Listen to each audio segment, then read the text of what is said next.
बिस्मिल्लाहिर्रहमानिर्रहीम। अस्सलाम वालेकुम नाज़रीन, आज और कल मुल्क भर का मौसम कैसा रहेगा, बड़ी अपडेट के साथ हाजिर हूँ। मौसम की हर अपडेट से बाखबर रहने के लिए चैनल को सब्सक्राइब और वीडियो को लाइक लाजमी करें। महकमा मौसमियात की ताज़ा रिपोर्ट के मुताबिक आज मुल्क के बेशतर इलाकों में मौसम खुश्क रहेगा। ताहम इस दौरान मुल्क के मुख्तलिफ इलाकों में खासकर मुल्क के जनूबी इलाकों में हफ्स का माहौल बरकरार रहेगा, जबकि आज से 10 जुलाई तक मगरबी और मानसून बारिशों के ताकतवर सिलसिले के बायस कश्मीर, गिलगित खैबर समेत पंजाब के ज़्यादातर शुमाली, वस्ती और मुख्तलिफ जनूबी इलाकों में तेज़ आंधी और गरज चमक के साथ मजीद बारिश का इम्कान है। इस दौरान बलूचिस्तान और सिंध के मुख्तलिफ इलाकों में तेज़ आंधी और गरज चमक के साथ कहीं कहीं मजीद बारिश का इम्कान मौजूद रहेगा, यानी बारिशों के नए सिलसिले के बायस जनूबी पंजाब, कराची समेत सिंध और बलूचिस्तान में हफ्स और गर्मी की शिदत में इजाफा होने का इम्कान है।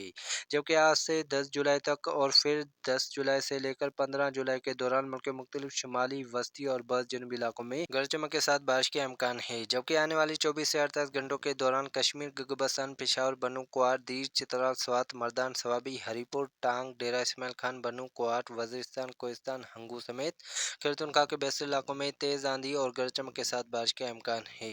जबकि इस दौरान लाहौर, नारवाल, सियालकोट, गुजरांवाला, गुजरात, मरी, रावलपिंडी, इस्लामाबाद, खेतो पटवार, मियांवाली, फैसलाबाद, सरगोदा, साहिवाल डिवीजन समेत पंजाब के बहुत से शुमाली, वस्ती इलाकों में तकरीबन 60 से 70% इलाकों में और मुल्तान, डीजी खान, बावलपुर समेत जनूबी पंजाब और चोलिस्तान, चिश्तिया, हासलपुर समेत इंडियन बॉर्डर से मलिका, मशरकी पंजाब के मुख्तलिफ इलाकों में तेज आंधी और गरज चमक के साथ बारिश का इम्कान है। जो कि आज से लेकर 10 जुलाई तक सिंध में थरपारकर, सखर, लालकाना, जेकोबाद समेत सिंध के बाज़ बालाई मशरकी इलाकों में चंद मकामात पर तेज आंधी और गरज चमक के साथ बारिश का इम्कान है। जबकि आने वाले दिनों के दौरान मुल्क के बेशतर इलाकों में मौसम में अचानक से बड़ी तब्दीली का सिलसिला तेजी से जारी रहेगा।